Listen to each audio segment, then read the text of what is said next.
سیاسی چیلنجز ہیں نئی حکومت کے لیے، لیکن اس کے ساتھ ہی معاشی چیلنجز بھی ہیں جو کہ شاید اور بھی مشکل ترین ہوتے جائیں گے۔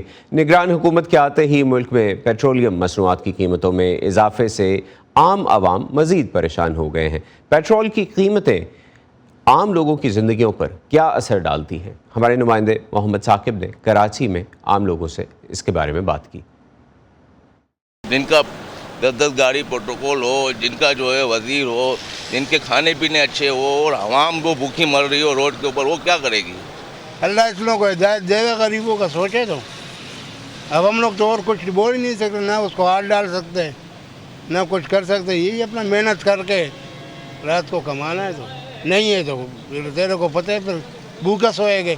چیزیں مہنگی ہو جاتی ہیں، جان بوجھ کے پیسے بڑھا دیے جاتے ہیں، کرائے بڑھا دیے جاتے ہیں۔ جب کم ہوتا ہے کرایہ کوئی کم نہیں کرتا، چیزیں کے قیمتیں کوئی کم نہیں کرتا۔ اور ان چیزوں کا سدباب کرنے کے لیے 2 چیزیں مین ہیں یہاں پہ کہ حکمرانوں کو چاہیے اپنا پروٹوکول ختم کریں، پینشن کے نظام کو درست کریں۔ پینشن کا نظام پاکستان میں سب سے زیادہ غلط ہے۔ قرضہ لینے کے بعد بھی آپ مہنگائی کر رہے ہو، غریب پہ بوجھ ڈال رہے ہو، پھر بھی آپ کا ملک نہیں اٹھ رہا، آپ کا ملک پیچھے جا رہا ہے۔ آج تک آپ نے ملک کے لیے کرا کیا ہے جو آپ آگے کرو گے؟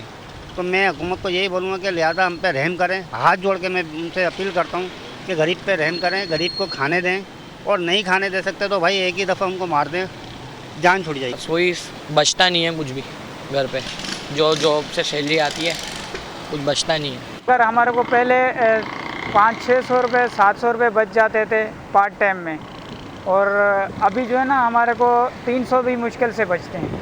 ہے نا، پیٹرول مہنگا ہو گیا ہے، پیٹرول کے بعد بجلی مہنگی، گیس مہنگی، ہر چیز مہنگی ہوئی ہوئی ہے۔ آدمی کیا، یہ گورنمنٹ جو چلی گئی ہے، جو آئی ہے، یہ کب عوام کو ریلیز کرے؟ پیٹرول پہ پیسے IMF کے کہنے پہ کیوں بڑھائے جا رہے ہیں؟ اب گیس ختم ہو رہا ہے، گیس کے ذخائر ختم ہو رہے ہیں، ایران سے سلنڈر خریدے جائیں گے، غریب پہ تو بوجھ پڑ گیا نا۔ جی، تو نگراں حکومت کے لیے مشکلات ہی مشکلات ہیں، چاہے وہ معاشی میدان میں ہوں، چاہے وہ سیاسی میدان میں ہوں، چاہے سیکیورٹی کے میدان میں ہوں۔ سیکیورٹی کے چیلنجز بھی پاکستان میں بہت بڑھ گئے ہیں پچھلے چند ماہ میں، اور نگراں حکومت کے لیے یہ ایک بڑا چیلنج ہوگا کہ وہ ان تمام مشکلات کے ساتھ وقت پر اپنے تمام تر ذمہ داریاں جو ہے ان کو پورا کر سکے۔ الیکشنز پر واپس آتے ہیں اور اس بارے میں بات کرنے کے لیے چلتے ہیں اب ہمارے پروگرام کے اگلے جو گیسٹس کا پینل ہے اس کی طرف ہمیں جوائن کر رہے ہیں پل ڈاٹ کے صدر احمد بلال محبوب اور معروف صحافی اور تجزیہ کار زاہد حسین صاحب۔ احمد بلال صاحب، میں آپ سے شروع کرنا چاہتا ہوں۔ نگراں وزیر اعظم تو یہ کہتے ہیں کہ وہ آئین کے مطابق وقت پر انتخابات کروائیں گے، لیکن الیکشن کمیشن یہ کہتا ہے کہ اب انتخابات نئی حلقہ بندیوں پر ہی ہوں گے۔ اس معاملے میں آئین کیا کہتا ہے؟ دیکھیے، آئین جو کچھ کہتا ہے وہ بہت واضح نہیں ہے، بظاہر ایسے لگتا ہے۔ کچھ لوگوں کے انٹرپریٹیشن کے مطابق میرے نزدیک میں تو بہت واضح ہے۔ اگرچہ قانون کے اندر کچھ ایسی چیزیں ہیں جو آئین سے متصادم ہیں۔ مثلا کانسٹیٹیوشن یہ کہتا ہے کہ جب نئی مردم شماری ہو جائے تو آپ قومی اسمبلی کی نشستیں صوبوں کو تقسیم کر دیں اس آبادی کے مطابق جو نئی مردم شماری میں آئی ہے۔ بس اس حد تک کا آئین کہتا ہے، لیکن کچھ لوگ اس سے یہ مراد لیتے ہیں کہ اس کے بعد پھر ڈیلیمیٹیشن بھی کرنا ضروری ہے۔ اب ڈیلیمیٹیشن آئین میں نہیں لکھا، ڈیلیمیٹیشن قانون میں لکھا ہے کہ ہر مردم شماری کے بعد ڈیلیمیٹیشن ہوگی۔ یہ الیکشنز ایکٹ 2017 کے اندر یہ 17 کا سب سیکشن 2 ہے، اس میں لکھا ہوا ہے۔ تو اب میرے خیال کہ جہاں آئین واضح ہو وہاں پہ قانون کو سپیریورٹی نہیں دی جا سکتی، اس کو فوقیت نہیں دی جا سکتی۔ تو آئین یہ کہتا ہے کہ آرٹیکل 224 میں کہ آپ نے الیکشن کروانا ہے 90 روز کے اندر، یہ بڑا کلیئر ہے اور اس میں کوئی ایمبیگوٹی نہیں ہے۔ تو لہٰذا جو چیز کلیئر ہے اس کے اوپر عمل کرنا چاہیے، اور جو چیز کلیئر نہیں ہے اس کو میرے خیال میں سبسروینٹ رکھنا چاہیے۔ تو میرے خیال میں تو آئین اس حد تک واضح ہے، لیکن یہ الیکشن کمیشن کی جو تعبیر ہے یا انٹرپریٹیشن وہ اس سے مختلف ہے، اس لیے اب حتمی طور پہ اس کی جو انٹرپریٹیشن ہے وہ سپریم کورٹ ہی کو کرنی پڑے گی۔ رائٹ، اور یہی میرا اگلا سوال بھی ہے کہ پی ڈی ایم حکومت نے جاتے جاتے الیکشن کمیشن کو بہت پاورفل کر دیا، تو اب کیا سپریم کورٹ CCI کا فیصلہ منسوخ کر کے الیکشن کمیشن کے نوٹیفیکیشن کے ڈیلیمیٹیشن ڈیلیمیٹیشن کی نوٹیفیکیشن کو منسوخ کر سکتی ہے، یا supreme court directly election commission کو یہ بتا سکتی ہے کہ وہ سمجھتی ہے کہ 90 دن آئین کے اندر ہیں، اس لیے 90 دن کے اندر ہی یہ انتخابات ہونے چاہیے؟ اس کا طریقہ کار آپ کے خیال میں کیا ہوگا؟ دیکھیں، دونوں ہی باتیں ممکن ہیں، لیکن جو پہلی بات ہے کونسل آف کامن انٹرسٹ کے میٹنگ کو خلاف ضابطہ قرار دینے کی، میرے خیال میں اس کے امکانات کم ہیں۔ یہ ٹھیک ہے کہ اس کے اندر 2 نگران وزرائے اعلیٰ بیٹھے ہوئے تھے اور ان کو لانگ ٹرم ڈیسیژنز کرنے کا اختیار نہیں ہے، لیکن جس الیکشنز ایکٹ کے اندر یہ بات لکھی ہوئی ہے اس کے آگے یہ بھی لکھا ہوا ہے کہ ایمرجنسی کیسز میں یا ارجنٹ کیسز میں اس کی استثناءات ہو سکتی ہیں، ایکسیپشنز ہو سکتی ہیں، تو اس لیے وہ گورنمنٹ کہہ سکتی ہے کہ یہ اس کی ایکسیپشن ہے۔ لیکن یہ جو دوسرا معاملہ ہے کہ یہ جو الیکشن کمیشن نے انٹرپریٹیشن کر لی ہے کہ ڈی لمیٹیشن کی ضرورت ہے، میرے خیال میں اس کے اوپر سپریم کورٹ کے کہنے کے امکانات زیادہ ہیں کہ ڈی لمیٹیشن کی اس وقت ضرورت نہیں ہے، کیونکہ آئین کی جو آرٹیکل 224 ہے اس کو فوقیت حاصل ہے۔ اس لیے میرے خیال میں وہ اس کو حکم دے سکتی ہے کہ آپ کا یہ جو الیکشن آپ کا جو شیڈیول جاری کرنے کا فیصلہ ہے ڈی لمیٹیشن کا، یہ درست نہیں ہے، آپ الیکشن کا شیڈیول جاری کریں۔ تو یہ میرے خیال میں اس کے امکانات زیادہ ہیں، لیکن یہ دیکھنے والی بات ہے۔ اور جہاں تک وہ ملاقات کا تعلق ہے چیف جسٹس صاحب سے، میں نے آج اسپوکس پرسن سے پوچھا تھا کہ آپ اس کی کنفرم کرتے ہیں الیکشن کمیشن کے اسپوکس پرسن سے، تو انہوں نے کہا تھا کہ نہیں، میرے تو علم میں نہیں ہے کہ ایسی کوئی ملاقات ہوئی ہے، تو اس کی کوئی کنفرمیشن نہیں ہو سکی آزادانہ ذرائع سے۔ تو یہ آپ کہہ رہے ہیں کہ الیکشن کمیشن کے جو اسپوکس پرسن ہیں انہوں نے چیف جسٹس اور چیف الیکشن کمشنر کی ملاقات کی تصدیق نہیں کی ہے؟ تصدیق نہیں کی ہے اور تردید بھی نہیں کی ہے۔ انہوں نے کہا کہ مجھے تو اس بات کا میڈیا سے ہی پتہ چلا، میرے علم میں کچھ نہیں ہے۔ رائٹ، زاہد صاحب میں آپ کی طرف آ رہا ہوں۔ یہ جتنا بھی اس وقت ہلچل مچی ہوئی ہے 90 دن کی، اور الیکشن ہوں گے نہیں ہوں گے، کیا فروری میں ہوں گے یا پھر اس سے بھی آگے چلے جائیں گے، اس میں بہت سے تبصرہ نگار یہ کہہ رہے ہیں کہ اس کی ایک وجہ یہ بھی ہے کہ جن کو اب ملک کے بڑوں کا نام دے دیا گیا ہے وہ نہیں چاہتے کہ الیکشن ہو۔ تو آپ کو کیا وجوہات کیا نظر آتی ہیں؟ کیوں ایسی طاقتیں جو نہیں چاہتی کہ الیکشن ابھی فوراً ہو، کیوں وہ یہ چاہ رہی ہیں؟ دیکھیں، اس قسم کی غیر یقینی صورتحال تو موجود ہے، اس کی ہے، اور یہ ابھی کی بات نہیں ہے، بلکہ کافی عرصے سے ہم یہ سن رہے تھے کہ الیکشن وقت پہ نہیں ہوں گے۔ اب اس کی ایک تعویل بھی مل گئی ہے، جیسے ابھی بات کر رہے تھے کہ جو ہے وہاں پہ ایک قانونی اور ایک آئینی مسئلہ بھی آ گیا ہے سامنے، اب اس کو بھی حل کرنے والی بات ہے۔ تو یقینی بات یہ ہے کہ جو یہ ساری باتیں اب سپریم کورٹ کے اندر جائیں گی، لیکن جو صورتحال اس کے باوجود بھی یہ ہے کہ اس وقت میرے خیال بہت سے کم لوگوں کو یقین ہے کہ الیکشن وقت پہ ہوں گے۔ ایک تو یہ بات ہے کہ جہاں تک آئین کا تعلق ہے، ایک واضح ایک چیز لکھی ہوئی ہے کہ 90 دن کے بعد الیکشن ہونے چاہیے۔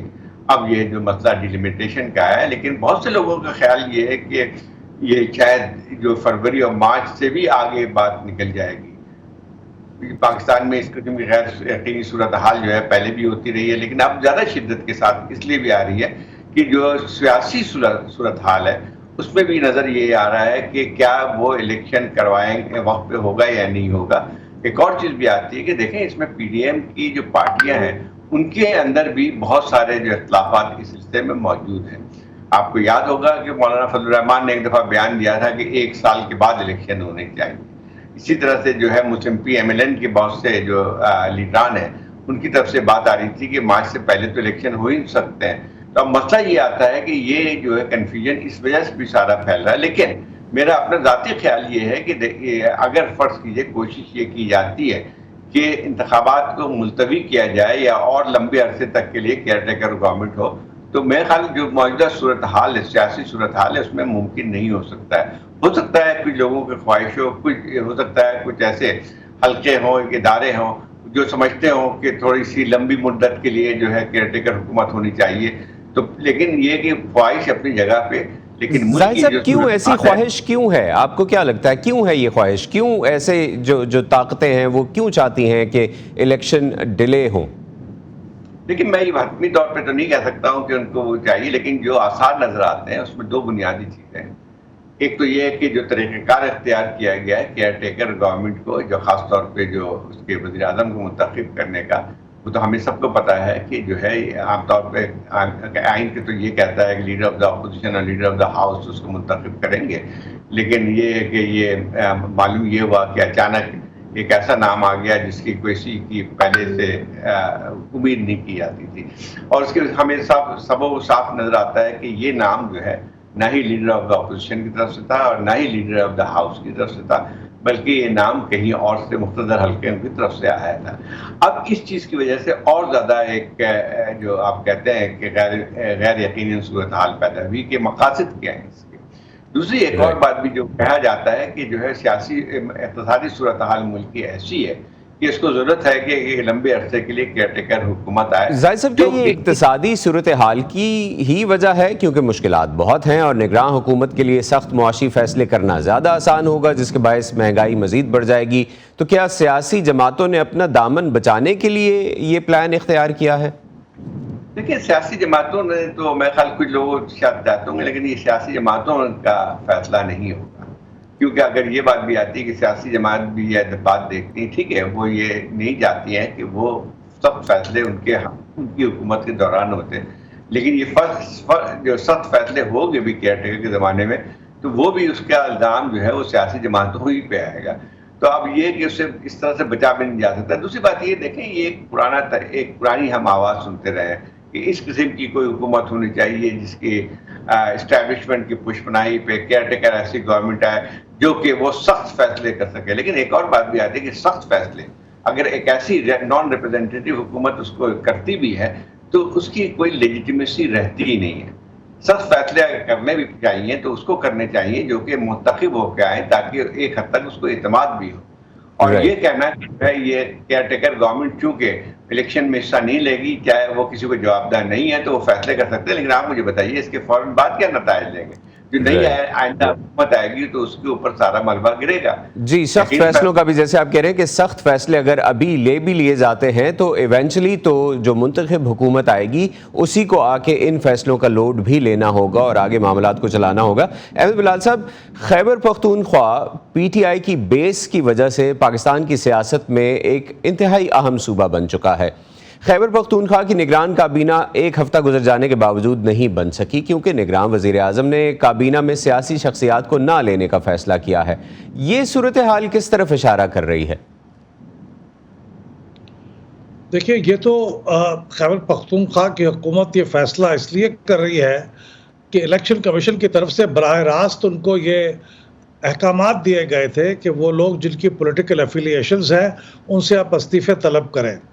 ایک وزیر کو پہلے فارغ کیا گیا تھا اور باقی کابینہ کے ممبرز کو اس کے بعد، کیونکہ وہ سب پولیٹیکل پارٹیوں کے ساتھ ان کا تعلق تھا، اس لیے اب نئے ایسے افراد کی تلاش جو کسی پولیٹیکل پارٹی کے ساتھ وابستہ نہ ہوں لیکن وہ اس طرح کی حکومت کے ساتھ ایسوسیٹ ہونے کے لیے تیار ہوں، وہ بہت زیادہ لوگ نہیں ہیں، خاص طور پہ تھوڑی مدت کے لیے جب حکومت ہو۔ تو یہ بھی ایک وجہ ہوگی اس تاخیر کی۔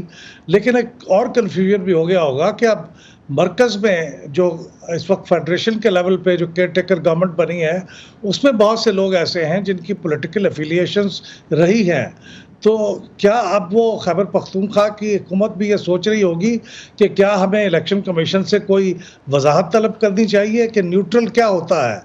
تو اس وجہ سے یہ جو کنفیوژن ہے یہ بھی ایک وجہ ہے کہ کابینہ کی جو ساخت ہے یا اس کی فارمیشن ہے اس میں تاخیر ہو رہی ہے۔ اور کیا یہ فیصلہ الیکشن کمیشن کی ساکھ کو امپروو کرے گا جب ایک طرف وہ ایک صوبے میں سیاسی وابستگیوں کی بنا پر پوری کیبنٹ کو تحلیل کر دیتی ہے، دوسری طرف مرکز میں بہت اہم عہدے جیسے پرائم منسٹر ہیں اور جیسے انٹیریئر منسٹر ہیں وہ ایسے لوگوں کو دیے گئے ہیں جن کا تعلق ایک ایسی پارٹی سے ہے جس پر اسٹیبلشمنٹ کی پارٹی ہونے کا مطلب کہہ لیجئے کہ یہ کہا جاتا ہے کہ وہ پارٹی اسٹیبلشمنٹ کی پارٹی ہے۔ دیکھیے، اسٹیبلشمنٹ کی پارٹی ہونے سے قطع نظر وہ جو اس وقت آؤٹ گوئنگ گورنمنٹ تھی، رولنگ کولیشن، اس کا حصہ ہے۔ بلوچستان عوامی پارٹی اس کا حصہ تھی اور وزیر اعظم اس کا ایک بہت بنیادی جو سمجھیے کہ بانی ارکان میں سے تھے، بلکہ اس کے اوائل میں وہ اسپوکس پرسن بھی تھے۔ اور اس کی طرف سے وہ انہی کی نامینیشن ہو کے وہ سینٹ میں بھی آئے تھے، اگرچہ اب سینٹ میں ان کا نام بطور انڈیپینڈنٹ کے ممبر کے طور پہ تھا، لیکن انہوں نے اس کو ریزائن کر دیا وزارت عظمیٰ کی نامینیشن ہونے اور حلف اٹھانے سے پہلے۔ تو اب یہ سوال یہ پیدا ہوتا ہے کہ کیا آپ کی کوئی پولیٹیکل ایفیلیشن ہو لیکن آپ حلف اٹھانے سے پہلے اگر استعفیٰ دے دیں تو آپ کی وہ تمام جو اعتراضات ہیں وہ ختم ہو جاتے ہیں۔ اس کا فیصلہ بہرحال یہ ایسی انٹرپریٹیشن ہے کہ جو عدالتیں ہی اور خاص طور پہ سپریم کورٹ ہی کر سکتی ہے، لیکن یہ ٹو بی فیئر موجودہ وزیر اعظم گرال وزیر اعظم اس سے استعفیٰ دے چکے ہیں، سینٹ سے بھی دے چکے ہیں، پارٹی سے بھی دے چکے ہیں، اور باقی وہ کہتے ہیں کہ میری اب کوئی افیلیشن نہیں ہے۔ رائٹ زاہد صاحب، ایک ایسے وقت میں جب سیاسی عدم استحکام واضح ہے، عدالتی نظام میں تقسیم نظر آتی ہے اور ان کے اپنے اندر سے ایک دوسرے پر آوازیں اٹھتی ہیں، ان کے فیصلوں کو سیاسی وابستگی پر جانچا جاتا ہے، ملکی اداروں پر سیاسی انجینئرنگ کے الزامات لگتے ہیں، کیا ملک کے اندر اور ملک سے باہر جو عام انتخابات ہوں گے ان کو شفاف مانا جائے گا؟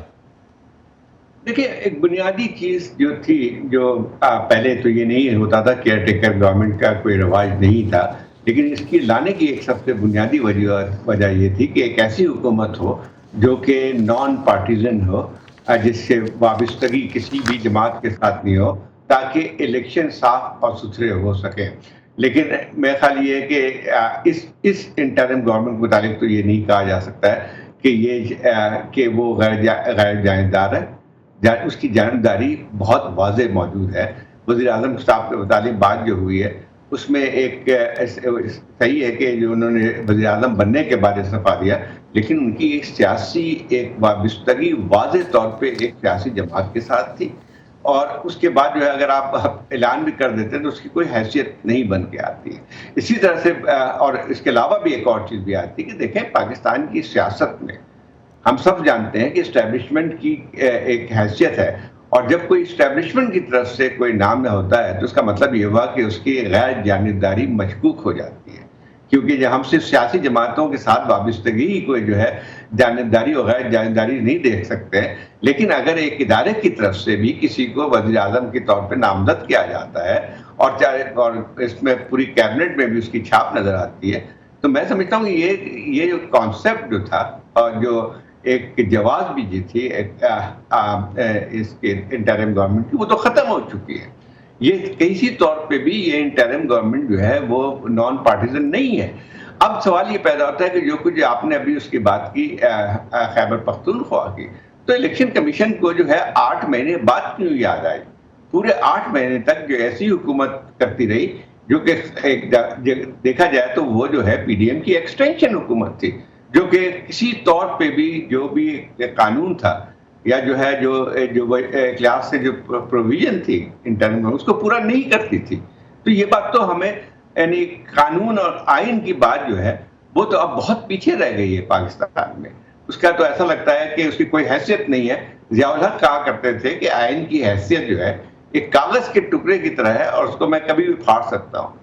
شاید اس کو اگر دیکھا جائے تو ایک لحاظ سے اس کا ایک پریکٹیکل جو اظہار جو ہے وہ آج کل کی صورتحال میں نظر آ رہی ہے۔ پاکستان کی جو سیاسی جو اس وقت ایک لحاظ سے کہہ سکتے ہیں بحران جو ہے، اس کی ایک اور سب سے بڑی وجہ یہ ہے کہ تو سیاسی طور پہ جو محض آرائی کی صورتحال ہے، لیکن اس کے ایک اور بھی آتی ہے کہ جو اس وقت جو بھی آپ کو مسائل کا سامنا کرنا پڑ رہا ہے وہ ملٹیپل کرائسس ہے آپ پہ، اور اس میں یہ ہے کہ جو اداروں کے جو ایک لحاظ سے ڈویژن موجود ہے، اس نے اس طرح اس کرائسس کو اور گہرا کر دیا ہے۔ اب آپ دیکھیں کہ سپریم کورٹ کی ابھی آپ نے بات کی، یہ حقیقت ہے کہ واضح طور پہ ایک ڈیوائڈ نظر آتی ہے۔ جی زاہد صاحب، ہمارے پروگرام کا وقت ختم ہو رہا ہے۔ بہت شکریہ زاہد صاحب آپ کا، بہت شکریہ احمد بلال صاحب، آپ نے ہمیں آج کے پروگرام کے لیے جوائن کیا، اور اسی پر ختم کرتے ہیں آج کا ویو 360۔ اسٹے سیف، اور پاکستان اور خطے سمیت دنیا بھر کی خبروں کے لیے آئیے ہماری ویب سائٹ urduvoa.com پر اور ہمارے سوشل میڈیا پیجز پر بھی۔ محمد عاطف کو آج کے پروگرام سے اجازت دیجیے، خدا حافظ۔